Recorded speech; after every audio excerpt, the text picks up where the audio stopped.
우리 함께 찬양 드리며 예배로 나아가겠습니다.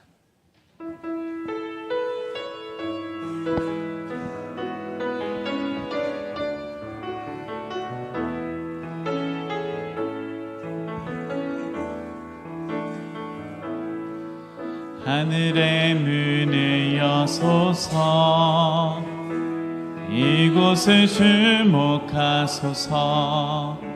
주를 향한 노래가 꺼지지 않으니 하늘을 열고 보소서. 이곳에 임재하소서. 주님을 기다립니다. 기도의 향기가 하늘에 닿으니 주여 임재하여 주소서. 이곳에 오셔서 이곳에 앉으소서.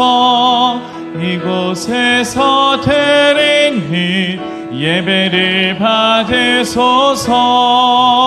주님의 이름만이 오직 주의 이름만 이곳에 있습니다. 우리 처음부터 찬양합니다. 하늘의 문을 여소서. 이곳을 주목하소서. 주를 향한 노래가 꺼지지 않으니 하늘을 열고 보소서. 이곳에 임재하소서. 주님을 기다립니다. 기도의 향기가 하늘에 닿으니 주여 임재하여 주소서. 이곳에 오셔서 이곳에 앉으소서. 이곳에서 드리는 예배를 받으소서. 주님의 이름만이 오직 주의 이름만 이곳에 있습니다. 이곳에 오셔서 이곳에 앉으소서. 이곳에서 드리는 예배를 받으소서. 주님의 이름만이 오직 주의 이름만 이곳에 있습니다.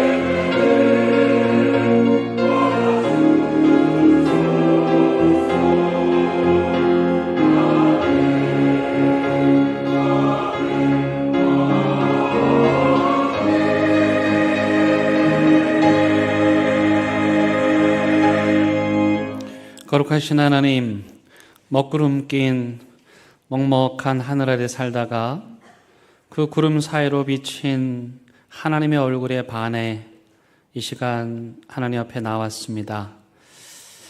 우리 모두 거룩한 영광으로 임재하시는 그 하나님을 체험하게 하시고 그 영광에 압도되어 성삼위 하나님만을 온전히 예배하게 하시기를 예수 그리스도의 이름으로 간절히 기원드립니다. 아멘.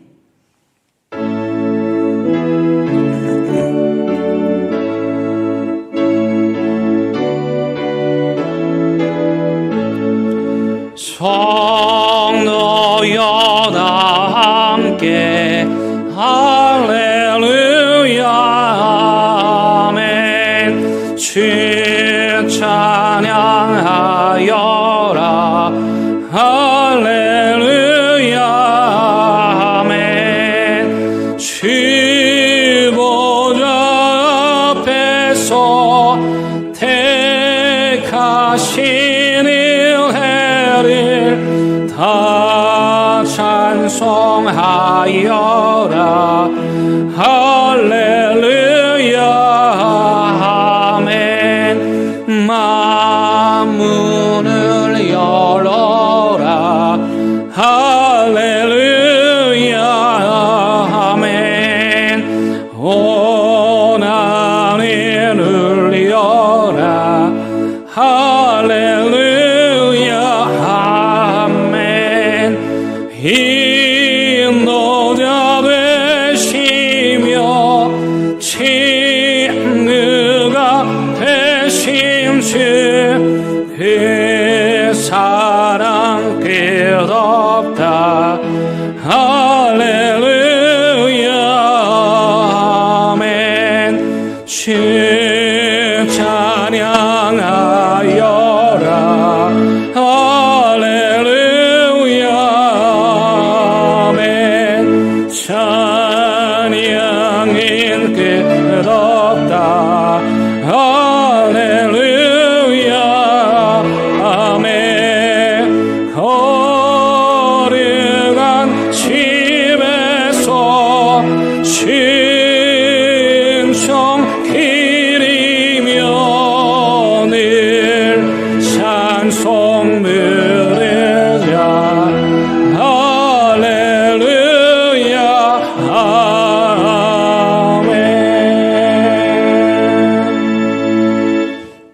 여호와께서 다스리시나니 땅은 즐거워하며 허다한 섬은 기뻐할지어다.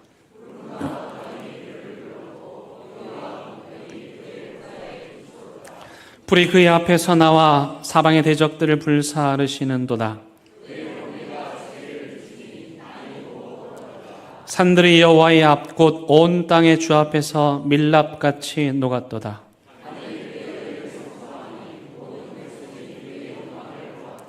조각한 신상을 섬기며 허무한 것으로 자랑하는 자는 다 수치를 당할 것이라. 너희 신들아 여호와께 경배할지어다.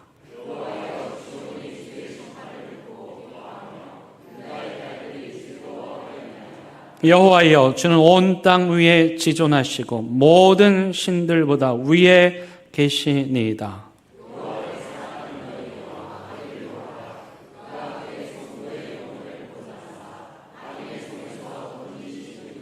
의인을 위하여 빛을 뿌리고 마음이 정직한 자를 위하여 기쁨을 뿌리시는도다.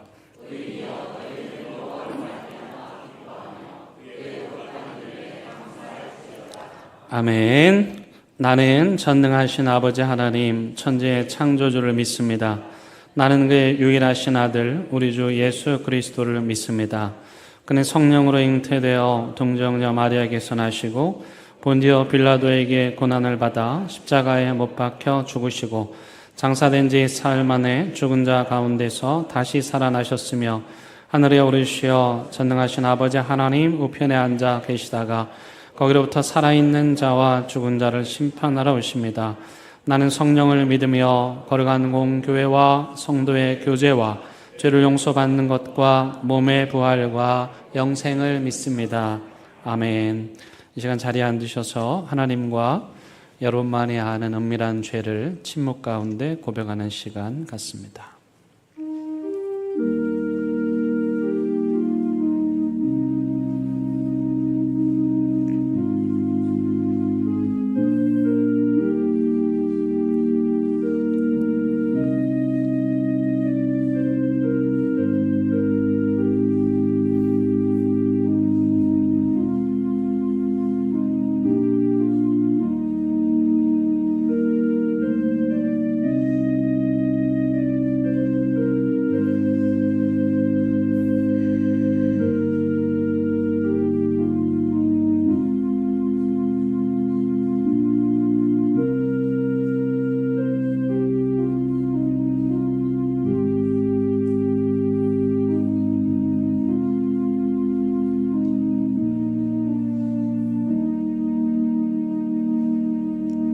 여기 참여하는 자들에게 주시는 하나님의 위로와 용서의 말씀이 있습니다. 그 후에 예수께서 성전에서 그 사람을 만나 이르시되 보라 내가 나았으니 더 심한 것이 생기지 않게 다시는 죄를 범하지 말라 하시니라. 아멘.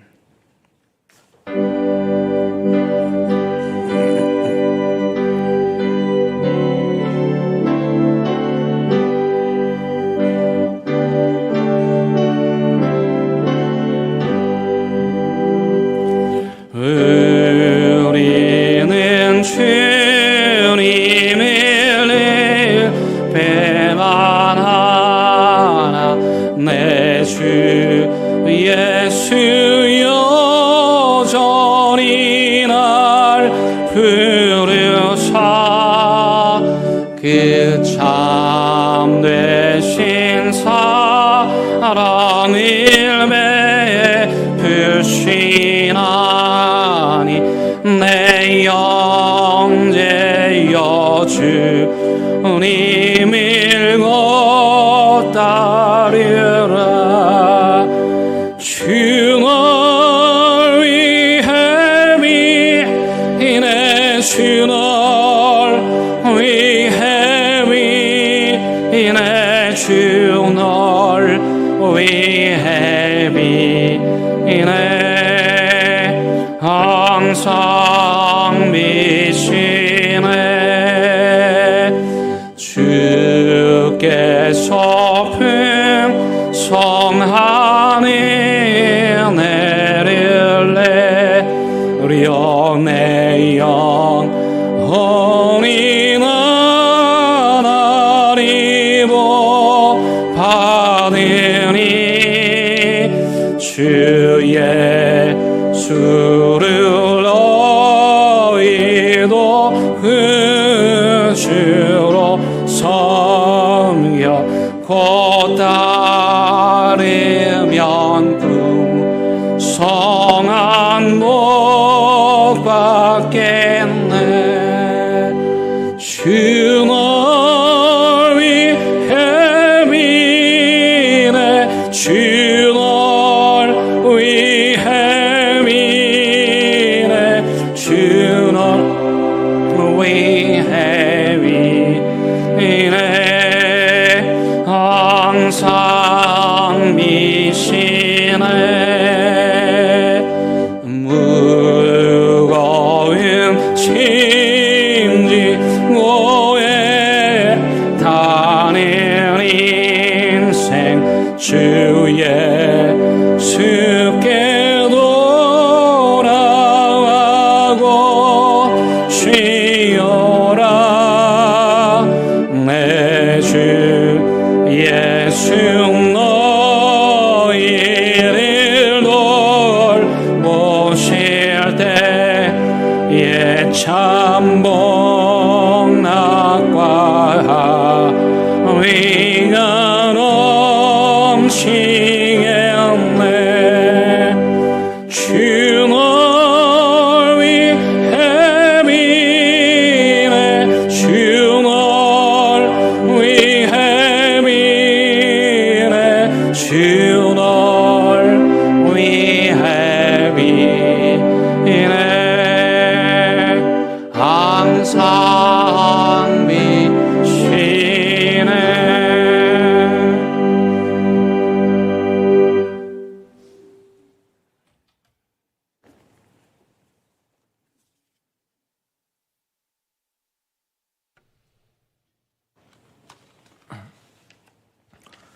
만복의 근원이신 하나님, 추석 명절과 긴 연휴 후 큰 사고 없이 하나님을 찬양하고 기도하며 말씀 듣고자 저희 대연교회 성도님들이 이곳 대연교회당에 모이게 하심에 감사드립니다. 멀리 떨어져 있던 가족들이 다시 만나 서로의 안부를 묻고 함께 식탁 교제를 나눈 순간이 모두 하나님의 은혜였음을 고백합니다. 길었던 연휴의 여운을 내려놓고 오늘 이 시간 온전히 저희 시선을 하나님께 고정하게 하옵소서. 예배를 통해 하나님과의 관계가 다시 회복되는 시간 되게 하옵소서. 저희와 아버지 사이에 가로막힌 죄의 담이 있다면 허물어 주사 하나님과 화목한 저희들 되게 하옵시고 예수님이 십자가 보혈로 말미암아 저희를 깨끗게 하옵소서. 저희들이 삶과 예배가 형식이나 구경거리가 되지 말게 하시고 성령 충만함으로 온전히 영광을 돌리게 하옵소서. 저희가 드리는 예배를 통하여 예수의 향기를 내뿜는 그리스도인이 되게 하옵소서. 저희 대형 공동체가 이 지역 속에서 소금과 빛의 역할을 잘 감당하기를 원합니다. 교회 안에서 폐쇄되어 살아가는 것이 아니라 지역 주민들과 함께 호흡하고 동행하며 그들의 필요를 채우고 그들을 도와 바른 것을 행하는 삶을 살아가게 하옵소서. 의지할 대상이 없어 술과 마약, 도박 등과 같은 향락과 쾌락의 삶으로 그들의 삶을 추구하는 이들에게는 의지할 대상을 만날 수 있는 통로가 되도록 교회가 그 역할을 감당하며 희망과 회복의 삶을 주는 길잡이가 되게 하옵소서. 가난한 자들에게 도움의 손길을 내밀고 힘든 자들에게 위로하고 격려하는 교회 되게 하옵소서. 담임 목사님을 비롯한 모든 목회자와 교육자와 성도들을 위하여 기도합니다. 모든 가정마다 행복과 축복의 문이 활짝 열리는 은혜가 충만하게 하소서. 이 시간에도 열악한 환경 가운데 세계 각 지역에서 복음을 전하는 선교사님들과 그 가족과 교회 그리고 현지인들을 기억하시고 은혜로 인도하여 주옵소서. 특별히 병중에 있는 지체들, 마음이 지친 이들, 외로운 가운데 있는 이들에게 주님의 위로와 회복의 손길이 닿기를 기도합니다. 경제적 어려움 가운데 있는 지체들에게 주님의 위로를 주시고 가족의 갈등으로 고심하는 지체들에게는 주님의 격려를 다하소서. 고난의 터널이 끝나기 전까지 아버지 하나님의 손을 꼭 붙잡고 잘 견디어 나가게 하옵소서. 이번 주에도 우리의 삶 속에 주님의 뜻이 이루어지기를 소망합니다. 바쁜 일상 속에서도 주님의 음성에 귀 기울이게 하시고 작은 일에도 감사하며 살아가게 하소서. 아침 저녁에 일교차가 심한 한절기에 힘들어하시는 연로하신 어르신들을 기억하여 주시고 그들의 강건함을 다하소서. 저희들이 자녀들을 위해 기도합니다.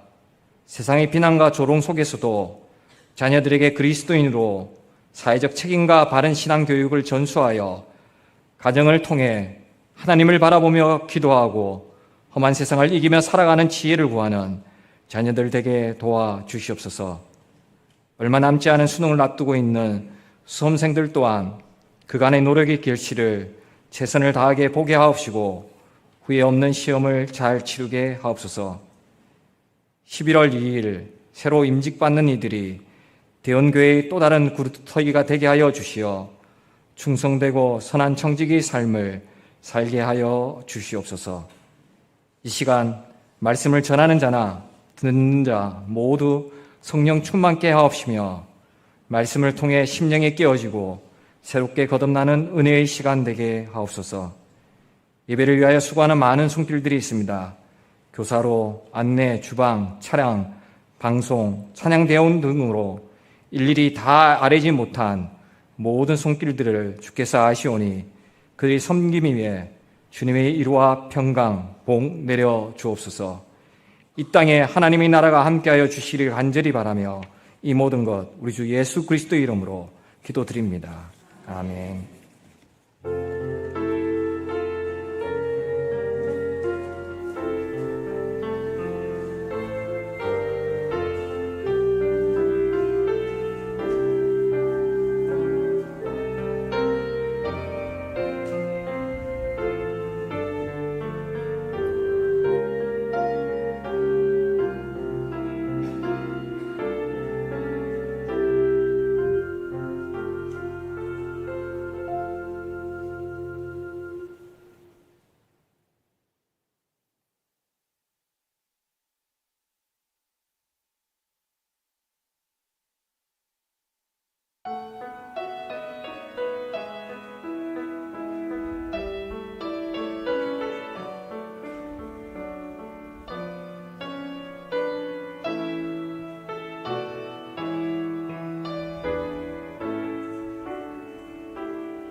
오늘 우리에게 주시는 하나님의 말씀은 마태복음 9장 14절에서 17절의 말씀입니다. 하나님의 말씀을 봉독하겠습니다. 하나님의 말씀을 경청하시기 바랍니다. 그때 요한의 제자들이 예수께 나와 이르되 우리와 바리새인들은 금식하는데 어찌하여 당신의 제자들은 금식하지 아니하나이까? 예수께서 그들에게 이르시되 혼인집 손님들이 신랑과 함께 있을 동안에 슬퍼할 수 있느냐? 그러나 신랑을 빼앗긴 날이 이르리니 그때에는 금식할 것이니라. 생배 조각을 낡은 옷에 붙이는 자가 없나니 이는 기운 것이 그 옷을 당겨 헤어짐이 더하게 됨이요. 새 포도주를 낡은 가죽 부대에 넣지 아니하나니 그렇게 하면 부대가 터져 포도주도 쏟아지고 부대도 버리게 됨이라. 새 포도주는 새 부대에 넣어야 둘이 다 보존되느니라. 아멘. 하나님의 말씀입니다. 아멘.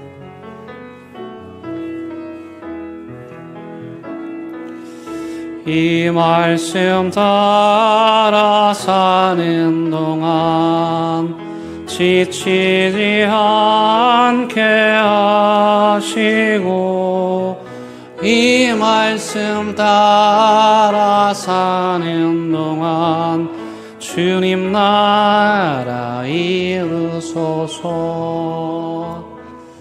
성경 봉독한 준혁이가 원래 목소리가 멋있는데 녹음이 좀 잘못된 것 같습니다. 우리 교회 온 지 이제 1년 됐는데 청소년부 수련회 와서 처음 교회를 나왔고 지금 예수님을 잘 믿고 있고 우리 리더십 학교 훈련도 잘 받고 있습니다. 우리 믿음의 청소년들이 잘 자랄 수 있도록 계속 기도해 주시기를 바라겠습니다. 여러분 추석 명절 잘 보내셨죠? 예, 오랜만에 가족들 만나셔가지고 약주도 한 잔씩 하셨죠? 이럴 때 방심하시면 안 됩니다. 자기도 모르게 네 하고 대답하시면 큰일 나는 거예요. 낚이는 겁니다. 전 세계에서 한국 기독교가 유일하게 술 먹는 것을 금합니다. 그 이유는 문화적 배경 때문인데요. 140년 전에 우리나라에 선교사님들이 와서 보니까 이 조선 사람들이 이 젊은 사람들이 술에 빠져가지고 담배에 빠져가지고 또 하투에 빠져가지고 인생을 허비하는 거예요. 그래서 예수님 믿으면 술 먹고 담배 하면 안 됩니다. 이렇게 가르친 거죠. 그래서 140년 전에 예수를 믿는다는 것의 의미는 뭐냐? 내가 예수님을 마음으로 받아들이고 그리스도인이 되었다는 것의 의미는 뭐냐? 크게 두 가지인데 첫 번째는 집집마다 모시고 있었던 그 조상 귀신, 이게 신주단지죠. 신주단지를 깨뜨리는 거예요. 난리 나는 것이죠. 유교 문화 속에서 집안의 신주단지를 깨뜨렸다는 것은 조상신도 모르는 불효한 자식이라는 소리를 듣는데 예수 믿으면 그렇게 한 거예요. 두 번째가 뭐냐면 그 시대에 만연했던 술과 담배를 하지 않음으로써 예수 믿는 그리스도인들의 삶의 어떤 것인지를 보여주고 있습니다. 그래서 오늘날까지도 우리 한국 교회에서는 술 먹는 게 죄는 아니지만 술 먹는 것을 금하고 있고 우리 교단 또한 술 먹는 것을 금하고 있습니다. 그래서 오히려 한국 사회에서는 교회 안 다니는 사람들이 더 잘 알아요. 가끔 교회 다니는 사람들이 술을 먹으면 너 교회 다니는데 왜 술을 먹냐고 우리를 굉장히 불편하게 할 정도로 옆에서 잔소리를 하기도 합니다. 근데 사실 술이라고 하는 것은 음식이기 때문에 성경 안에 술 얘기가 많이 나오죠. 특별히 포도주에 관한 이야기가 많이 나오는데요. 시편에 보면은 포도주를 예찬하는 그런 내용이 있을 정도로 이 중동 문화권에서는 포도주는 뗄래야 뗄 수가 없는 그들의 삶에서 아주 밀접한 그런 음식이었죠. 날씨가 덥고 또 건조하다 보니까 근데 물은 구하기가 어렵고 그래서 항상 휴대할 수 있는 이 포도주는 그들의 생필품과 다름없는 것이었습니다. 그래서 예수님께서 가나 혼인잔치에서 포도주가 떨어졌을 때 포도주를 만들어 주시기도 하셨죠. 하지만 포도주도 엄밀하게 말하면 술이기 때문에 술을 과하게 먹는 것에 대해서 성경이 경고를 보내기도 합니다. 여러분 세계 최초로 포도주를 만든 사람이 누굽니까? 노아죠. 노아의 방주에서 나와가지고 노아가 농사를 짓고 포도를 수확해서 포도주를 마셨죠. 최초의 포도주 제조자입니다. 동시에 술 때문에 최초로 실수한 인간이 누굽니까? 노아이기도 하죠. 그가 술에 취해가지고 옷을 다 벗고 있다가 자녀들한테 부끄러운 일을 당하기도 합니다. 이런 이야기는 우리로 하여금 술을 과하게 먹었을 때 우리가 부끄러움을 당할 수 있다. 그런 경고를 주는 내용이기도 합니다. 그래서요, 성경 안에는 술 먹는 게 죄는 아니지만 스스로 술을 먹지 않겠다고 결심하는 사람들이 생겨났습니다. 그들을 나시린이라고 그랬는데, 이 나시린들은 어떤 사람들이냐면 하나님께 자기 하나뿐인 인생을 더 귀하게 살고 싶은, 더 거룩하게 살고 싶은, 자신의 인생을 일정 기간 동안 하나님께 헌신하고 싶은 사람들을 말합니다. 그래서 나시린이 되면 가장 먼저 하는 게 뭐냐면 술을 마시지 않는 거예요. 중동 문화권에서 술은 음료수인데, 포도주는 음료수인데, 이 술을 먹지 않겠다는 결단은 그만큼 하나님을 더 사랑하겠다고 하는 의지와 결심의 표현, 믿음의 표현인 것이죠. 여기 이 대목이 중요한데요. 여러분들 중에 혹시 술 문제 때문에 신앙과 관련해서 어려움을 겪고 있는 분들이 계시다면 이 나시린의 삶을 주목하시기 바랍니다. 술 먹는 게 죄는 아니죠. 뭐 그렇게 과하게 먹지만 않으면 뭐 그렇게 나쁜 게 아닐 수 있죠.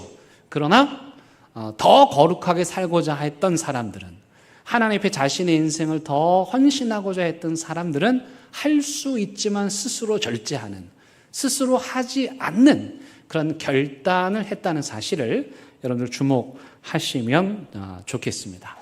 이스라엘에서 포도 생산이 가장 많은 곳 하면 헤브론인데요. 여러분 2000년 전에 포도주를 어떻게 만들었는지 궁금하지 않으십니까?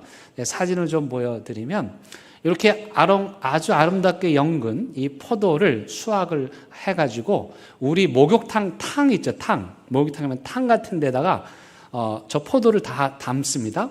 그리고 농부가 들어가서 발로 밟아요. 신발 뭘 신겠죠? 그래서 발로 밟아가지고 저 목욕탕 같은 탕과 탕 사이로 이렇게 통로가 있습니다. 그 다음 사진 보여주시면 이게 1500년 전 실제 그 포도 농장에 포도주를 짜는 포도주 틀입니다. 이게 2010년에 발견이 됐어요. 최근에 발견된 건데 굉장히 큰 농장이죠. 저 꼭대기에서 포도를 담아가지고 포도를 밟고 그러면 그 즙이 흘러서 저 맨 밑에 그 탕에 내려올 때는 아주 정결한, 잘 정제된 그런 포도주가 만들어지는 거죠. 그렇게 포도주를 만들어서 어디다 보관했을까요?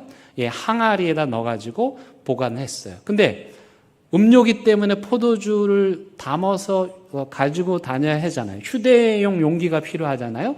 우리로 말하면 텀블러 같은 게 필요한데 그때 포도주를 담는 텀블러는 뭐였냐면은 가죽 부대였습니다. 보통 염소의 가죽을 이용을 해가지고 지금 사진에 보시는 것처럼 가죽 부대를 만들어서 포도주를 담아가지고 휴대해서 가지고 다녔던 거죠. 오늘 예수님께서 이 포도주에 대한 이야기를 하십니다. 사실은 세 가지 비유로 말씀하시는데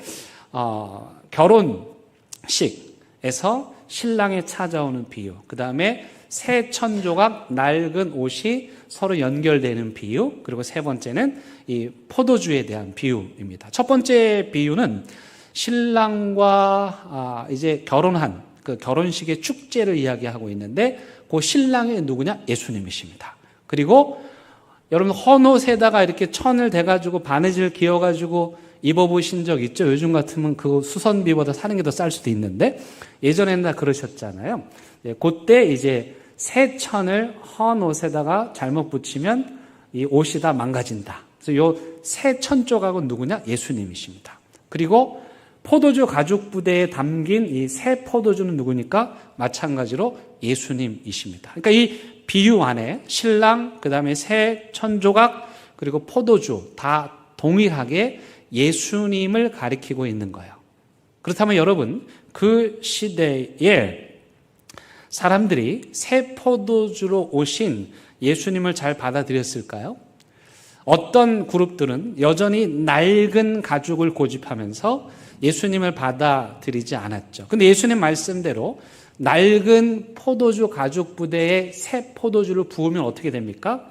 포도주가 발효돼가지고 가죽 부대가 뻥 터지는 거죠. 그러면 가죽 부대도 못 쓰게 되고 포도주도 못 마시게 되는 거죠. 그러니까 새 포도주이신 예수님을 모시려면은 우리의 가죽 부대를 어떻게 해야 되죠? 새 가죽 부대로 바꿔야 되는 거죠. 그러니까 예수님을 믿는다는 의미는 뭐냐면 우리의 옛 삶, 늘 해오던 그 삶, 더 정확하게 말하면 죄악된 삶, 그 옛날의 삶의 방식으로 굳어진 이 낡은 가죽 부대를 버리고 그리고 새 포도주이신 예수님을 담을 수 있도록 새로운 가죽 부대로 준비하는 것. 이게 예수님을 믿는 자들에게 나타나는 변화입니다. 만약에 새로운 가죽 부대를 준비하지 않고 낡은 가죽 부대를 고집한다면 어떻게 되겠습니까? 예수님이 오셔도 우리 안에 막 불불 끓다가 내 인생이 터져버리는 거죠. 그래서 새 포도주이신 예수님이라는 말씀의 의미 속에는 낡은 가죽 부대를 고집하는 자들에게는 심판이 될 수 있다. 그 삶이 다 터져버리는 심판이 될 수도 있다는 경고의 말씀이기도 합니다. 따라서 우리가 예수님을 믿는다고 했을 때 그 의미는 뭐냐면 새 포도주이신 예수님을 받아들일 수 있도록 우리 삶의 가죽 부대를 새로운 것으로, 새 것으로 바꾸어야 한다는 뜻이죠. 그렇다면 그 시대에 2000년 전에 예수님이 새 포도주로 오셨을 때 그 시대의 주류 종교들은, 그 시대의 사람들은 예수님을 잘 받아들였을까요? 예수님 당시에 이게 로마 제국 시대인데 그 시대의 주류 종교가 두 가지입니다. 하나는 로마 제국의 종교, 또 하나는 유대인들의 유대교였어요. 안타깝게도 이 두 종교, 또 이 두 종교를 믿는 사람들은 자신들의 틀에 갇혀서 낡은 가죽 부대를 고집하다가 새 포도주로 오신 예수님을 모셔드리지 못했습니다. 여러분, 그 시대의 로마 제국의 그 종교는 어떤 종교였냐면은 이제 국가 의식을 할 때 항상 이 신들이 등장을 합니다. 근데 로마 제국의 신들은요, 기록에 따르면은 그때 당시에 로마 시민들의 숫자보다 더 많았다. 그러니까 로마 사람들이 눈에 보이는 모든 것이 다 신으로 추앙받은 거예요. 그러고 보면 우리도 옛날에 그러지 않았습니까? 문지방을 넘어갈 때 문지방 귀신이 있고, 달걀 귀신이 있고, 몽달 귀신이 있고, 소복을 입은 화장실에 가면 귀신이 있고, 다 귀신이라고 얘기했었잖아요.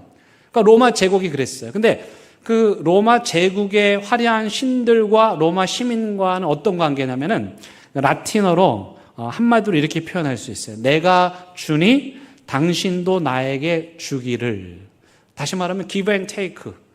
내가 로마 제국의 신에게 내 모든 것을 바치면 또 그 신이 나에게 필요한 모든 것을 줘야 된다. 이게 그들이 생각했던 신관이었어요. 그런데 예수님은 오셔서 어떻게 하셨습니까? 가난한 자들과 어울리시고 본인도 가난하시고 그 다음에 십자가를 지시는 거예요. 그러니 내가 주면 나한테 필요한 것을 줘야 되는데 그들의 기준에서 예수님은 받아들일 수 없는 신이었죠. 그래서 로마 제국의 신을 섬기는 사람들은 예수님을 받지 않았어요. 그럼 유대교도들은 어땠을까요?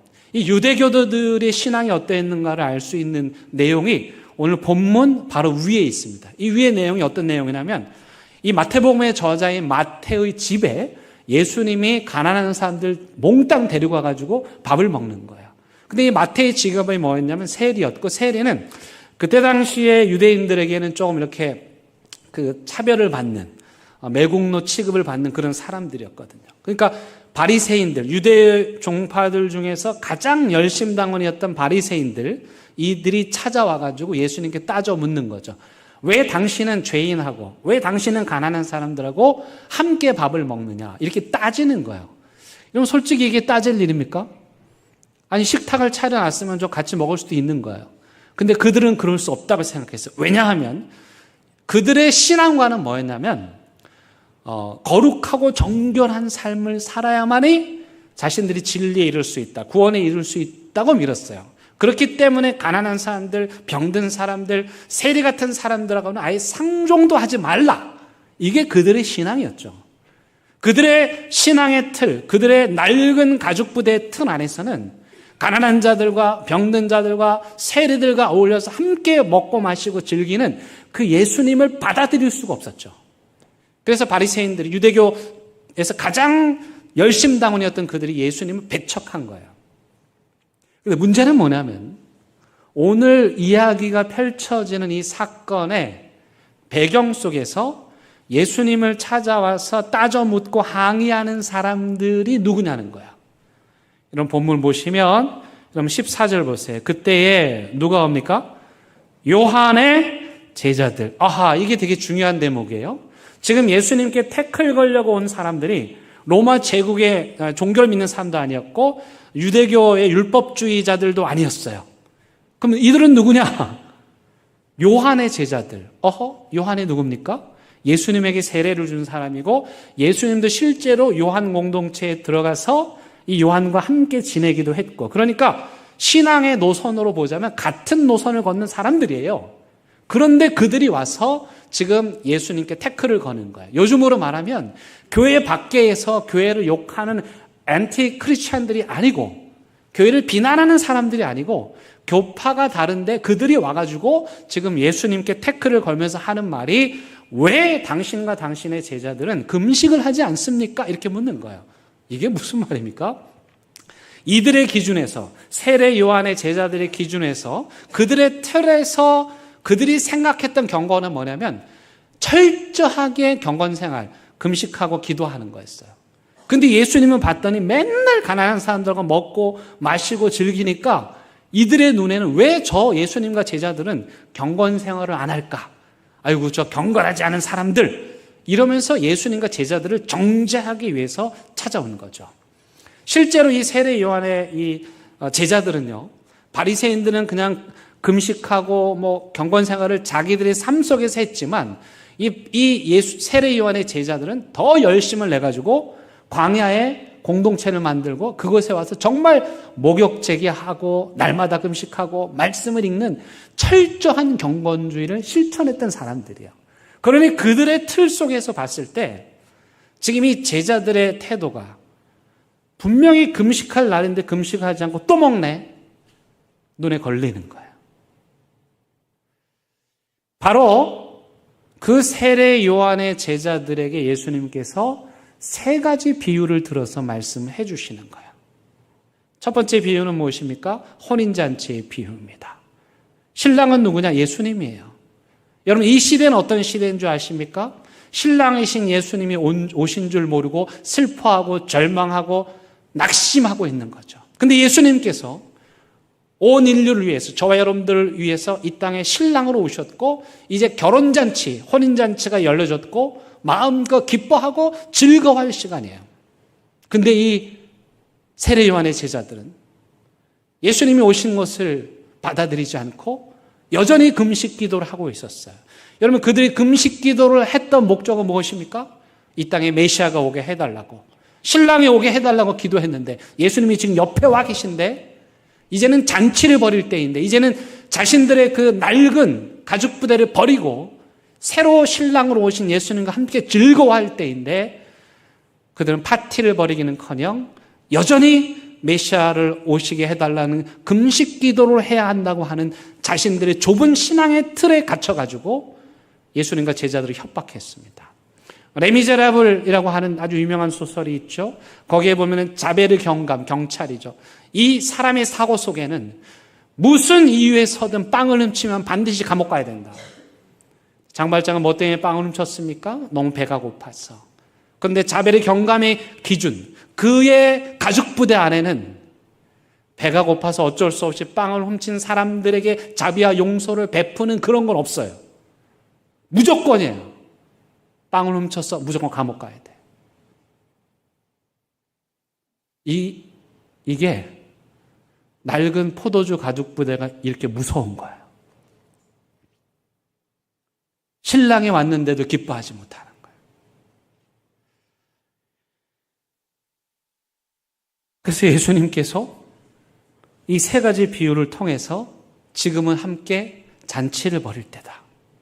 그리고 지금은 가죽 부대를 바꾸고 새로운 가죽 부대를 준비하고 낡고 편협한 그 좁은 가죽 부대를 버리고 새로운 가죽 부대를 준비해서 새로 오실 예수님을 모셔드릴 때이다.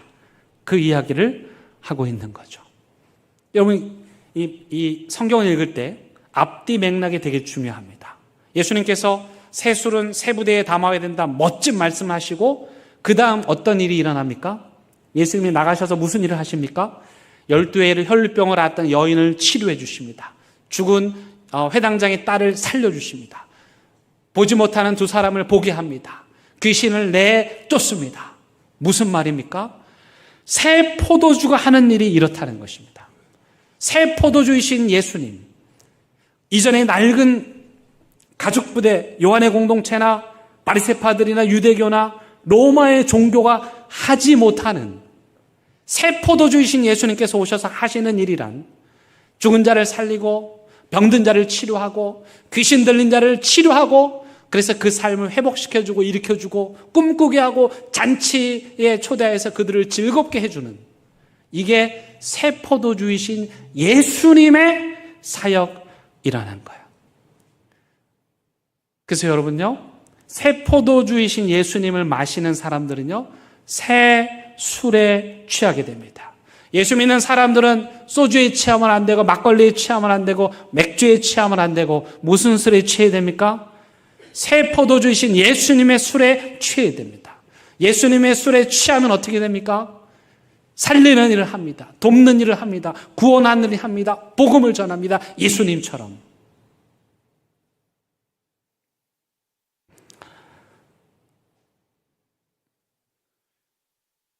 저는 요즘에 제가 목사인 것이 얼마나 다행인가 하는 생각을 합니다. 왜냐하면 제가 목사가 아니었으면 어쩌면 교회를 안 다녔을지도 몰라요. 지금 이 시대에 기독교인이라고 하는 극우주의자들이 쏟아내는 그런 말들, 억지들, 그런 행동들, 정말 무자비한, 야만적이기까지 한 그들의 행동을 보면 진짜 제가 목사가 아니었으면 교회 안 다녔을 것 같아요. 여러분들께 감사해요. 그래도 이렇게 교회 다녀주셔서.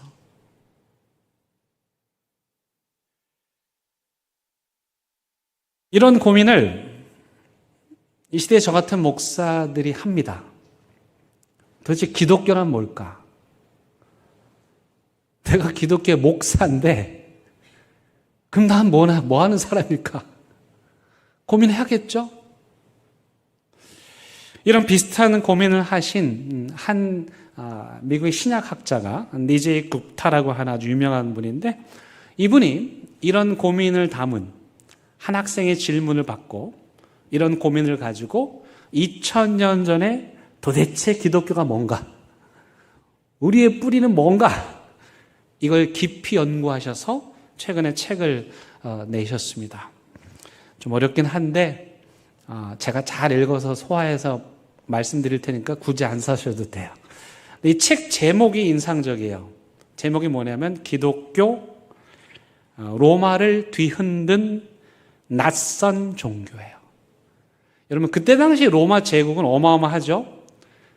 로마 제국의 신들은 로마 시민들보다 많았잖아요.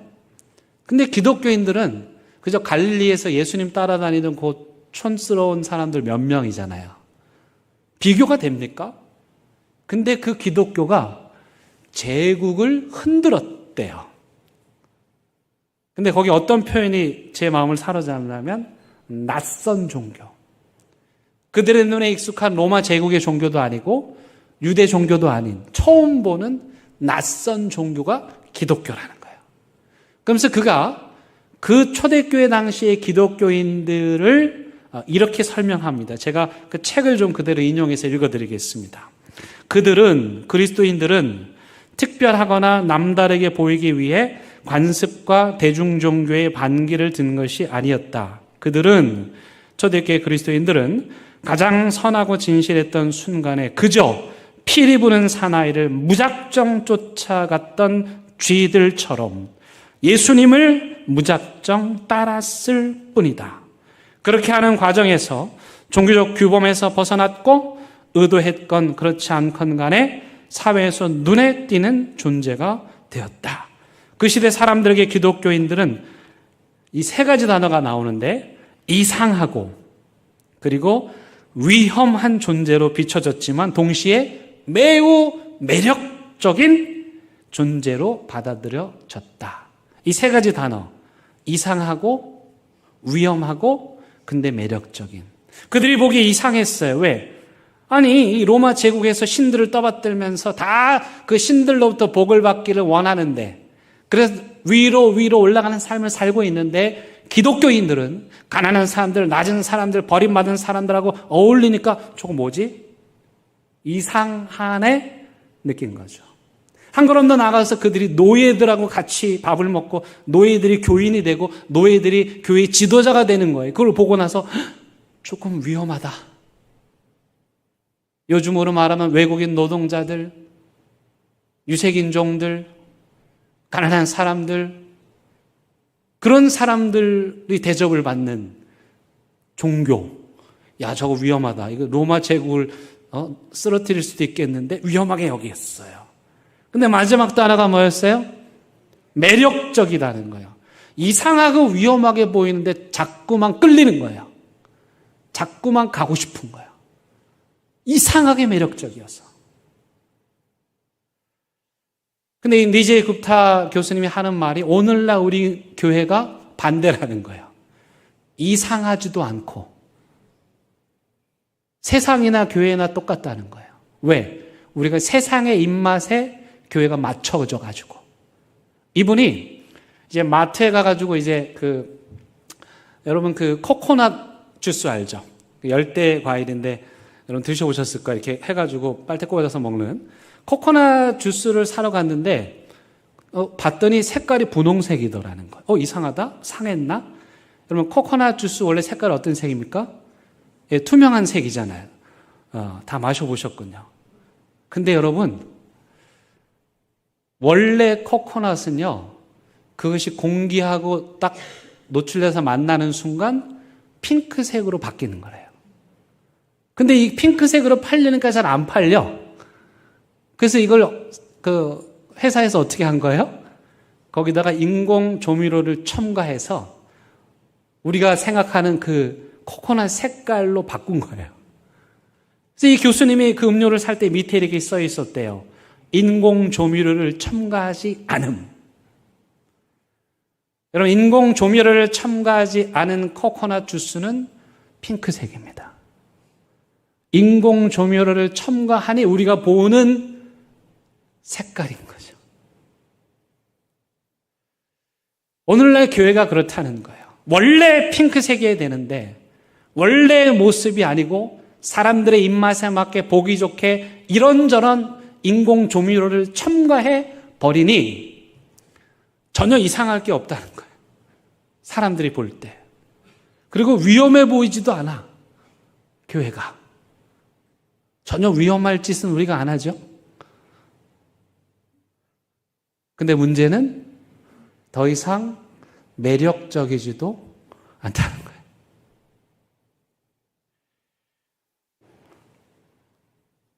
제가 개인적으로 대연교회 부임한 지 10년이 되었습니다. 지금 제가 10년째 사역을 하고 있고 내년이면 새로운 10년을 시작하는 11년째가 됩니다. 지난 10년을 개인적으로 돌아보면서 하나님, 제가 10년 사역을 하고 또 새로운 10년을 준비하는데 무엇을 하기를 원하십니까? 그 생각을 올 한 해 동안 계속 하면서 지내고 있습니다. 여러분 10년 전에 2016년 1월 17일 제가 부임했을 때 대형교회를 보고 또 대형교회를 생각하고 대형교회를 살피면서 기도 중에 그 첫 해에 여기 이렇게 표로 내걸었던 게 있어요. 혹시 기억하시는 분? 10년 전 첫 해 표를 기억하시는 분? 네. 이용희 선생님 기억하십니까? 나다이버 크라이스트 밑에 있었고 그 위에 한글, 영어만 기억하시는 거예요, 권사님. 한글 혹시 기억하시는 분? 지난주 설교도 기억 못하는데 제가 10년 걸 물어보면 무리죠. 근데 저는 잊을 수가 없어요. 제가 대형교회 부임하고 교회를 위해서 기도하면서 그때 하나님께서 주셨던 마음이에요. 그래서 그 첫 해의 표를 여기다 걸었는데 아마 보시면 알 건데 그때의 표가 뭐였냐면 모든 것이 하나님의 은혜로 되어질 것입니다. 기억나세요? 네, 기억나시죠? 그리고 저 밑에 Not I but Christ 있었어요. 네, 모든 것이 하나님의 은혜로, 근데 동사가 형태로 보면은 과거형이에요, 현재형이에요, 미래형이에요? 미래형이야. 미래형이야. 지금은 하나님의 은혜가 보이지 않지만 앞으로는 모든 것이 하나님의 은혜로 되어질 것입니다. 미래형은 불확실하죠. 그러나 저는 믿음으로 하나님이 주신 저 마음을 붙잡고 하나님께서 대연교회의 모든 것을 하나님의 은혜로 되게 해 주실 것입니다. 그런 고백을 가지고 대연교회 사역을 시작하여 10년이 되었습니다. 10년을 돌아볼 때 저 고백 그대로 하나님께서 모든 것이 하나님의 은혜로 잘 되게 해 주셨습니다. 그래서 이제는 이렇게 고백할 수 있습니다. 모든 것이 하나님의 은혜로 잘 되었습니다. 그렇게 10년의 사역들을 돌아보며 또 10년을 내년부터 새롭게 시작되는 새로운 10년을 준비하면서 하나님 제가 무엇을 하면 좋겠습니까? 그렇게 기도할 때 저에게 주셨던 마음이 바로 이 예수님의 말씀입니다. 새 술은 새 부대에 담아라. 낡은 가죽 부대를 버려라. 제가 대형교회 부임하고 지난 10년의 사역들 속에 실수도 있겠지만 하나님께서 저를 통해서 하신 놀라운 일들도 있겠죠. 근데 하나님이 그거 이제 잊어버리래요. 그건 이제 보내버리래요. 그건 이제 낡은 가죽 부대라는 거예요. 그래서 10년의 저의 사역이 공이 있든 과가 있든 그것은 낡은 가죽 부대로 다 잊어버리고 마치 대형교회 처음 부임한 것 같이 그 10년 전에 첫 마음으로 새 가죽 부대를 준비하라는 거예요. 그래서 2026년 우리 교회의 바람은 그 10년 전에 그 바람과 같습니다. 근데 약간 바뀌어요. 어떻게 바뀌냐면은 모든 것이 하나님의 은혜로 되고 있습니다. 같이 해볼까요? 모든 것이 하나님의 은혜로 되고 있습니다. 시제로 보면 무슨 형입니까? 현재형이죠. 미래형이 아니에요. 과거로 끝난 것도 아니에요. 이제 또 남은 10년 하나님께서 모든 것을 하나님의 은혜로 되게 하실 것을 믿고 ING형 그 은혜를 함께 경험하는. 그래서 저도 낡은 가죽 부대가 뭡니까 하나님?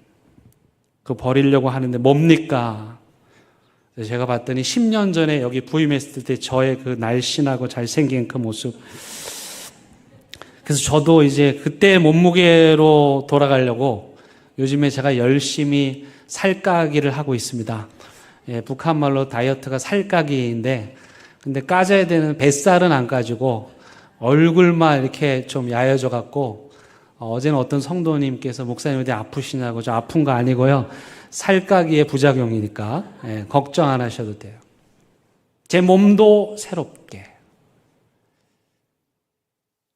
마음도 새롭게, 그리고 또 새롭게 시작하는 10년을 준비하며 제가 하고 싶은 것은 낡은 가죽 부대 버리고 새 포도주 가죽 부대 준비하고 그 다음은 예수님을 더 많이 사랑하고 싶어요. 지금보다 더 많이, 지난 10년보다 더 많이 예수님을 사랑하고 싶습니다. 사랑하는 대인교회 성도 여러분, 여러분들의 인생도 새 포도주이신 예수님 맞이할 수 있도록 그 낡은 가죽부대, 그 고집스러운 가죽부대 믿음으로 버리시고 새 가죽부대를 준비하여 새 포도주이신 예수님에 취하는 그런 복된 인생 사시기를 간절히 바랍니다. 새 술은 어디에? 새 부대. 찬양하시겠습니다.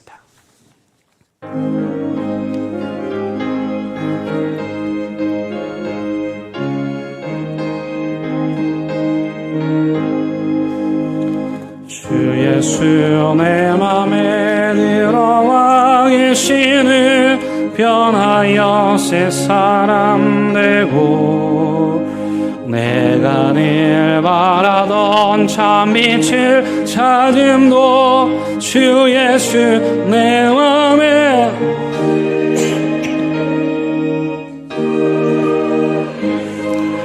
맘에 오심 주 예수 내 맘에 오심 물밀 듯 내 맘에 기쁨이 넘치는 주 예수 내 맘에 오심 주 예수 내 맘에 들어와 계시는 망령된 행실을 끊고 머리털보다 더 많던 내 죄가 눈보다 더 희어졌네 주 예수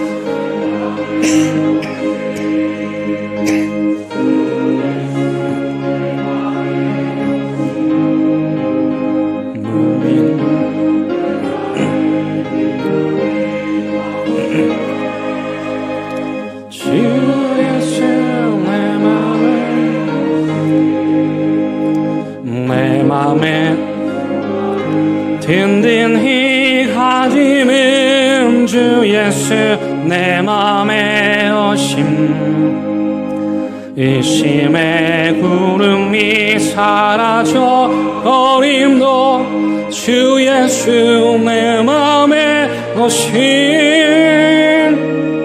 주 예수 내 맘에 오심 주 예수 내 맘에 오심 물밀듯 내 맘에 기쁨이 넘치는 주 예수 내 맘에 오심 사망의 음침한 골짜기 가다가 밝은 빛 홀연히 비쳐 저 하늘인 환상의 모임도 주 예수 내 맘에 오신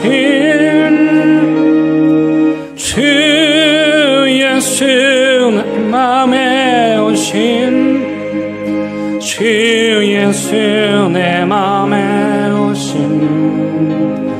물밀듯 내 맘에 기쁨이 넘치는 주 예수 내 맘에 오심 내가 저 천성에 올라가 살기는 주 예수 내 맘에 오심 천성에 올라가 주님을 뵈리니 그 기쁨 이길 데 없네 주 예수 내 오심 주 예수 내 맘에 오심 물밀듯 내 맘에 기쁨이 넘치는 주 예수 내 맘에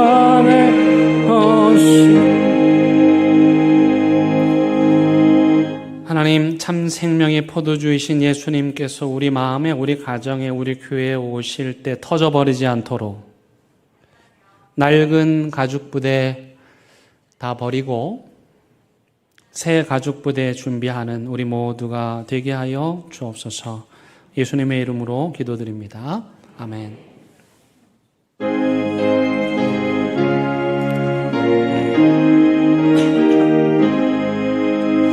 진리와 생명 되신 주의 몸을 바치옵니다.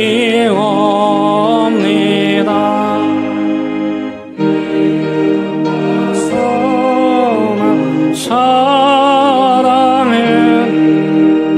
하나님 되게 하소서.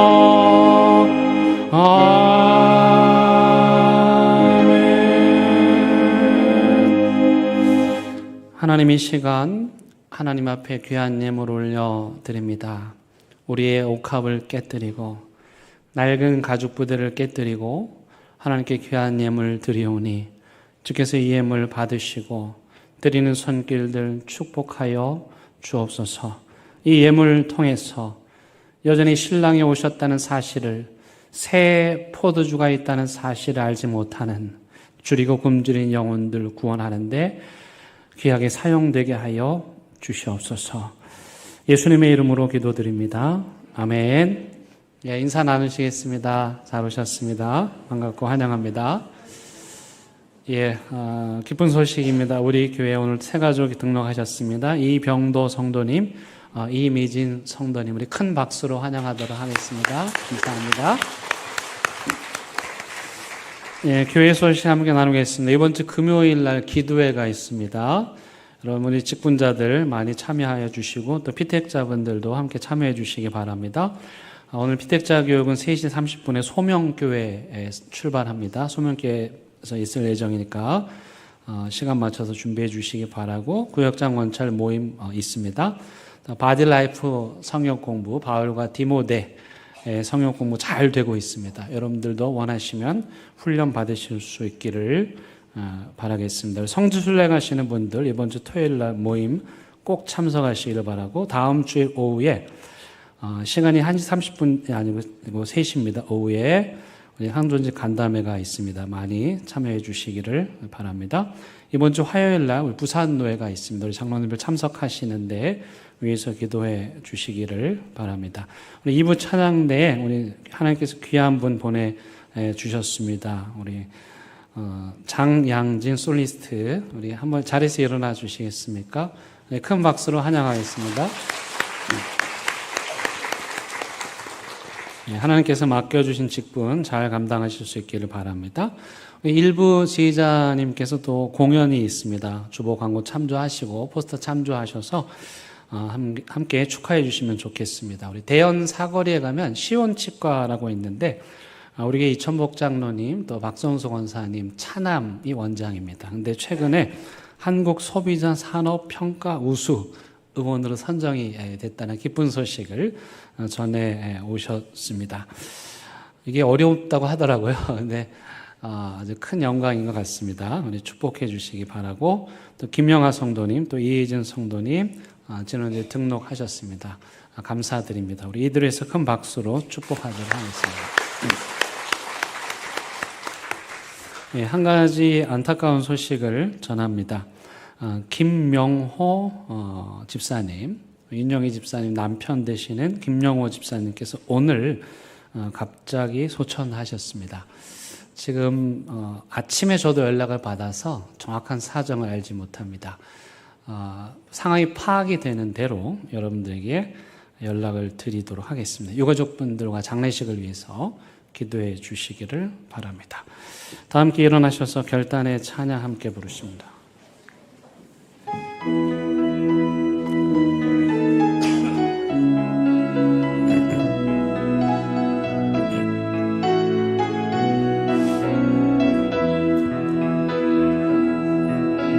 그 선한 위 감싸여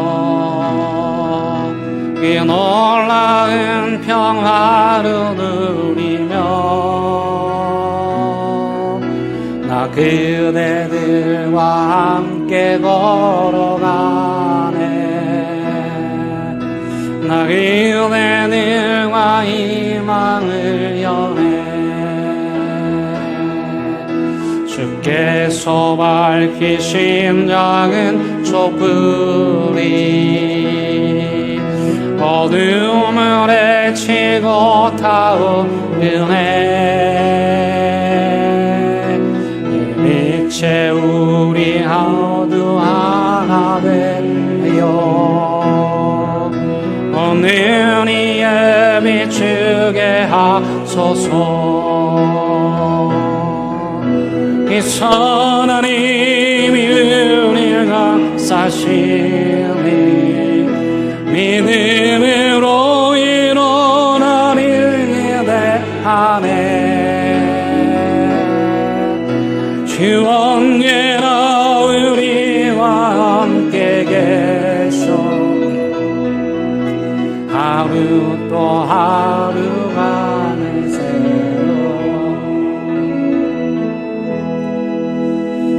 우리 주 예수 그리스도의 은혜와 하나님의 크신 사랑과 성령님의 인도하심이 날마다 새 가족 부대를 통해서 새로운 생명의 젖줄을 흘러보내시는 우리 예수님과 함께 우리의 삶이, 우리의 가정이, 우리의 교회가, 이 나라의 민족이 하나님의 새 가족 부대가 되어 살리고 치유하고 일으키고 고치는 놀랍도록 신비한 그 예수님의 삶을 따라 살기를 다짐하고 또 다짐하는 사랑하는 대개 모든 성도들 위해, 이들의 가정과 일터와 사업장 위에, 이 나라 이 민족 위에 이제도 영원토록 함께 하시기를 간절히 축원합니다. 아멘.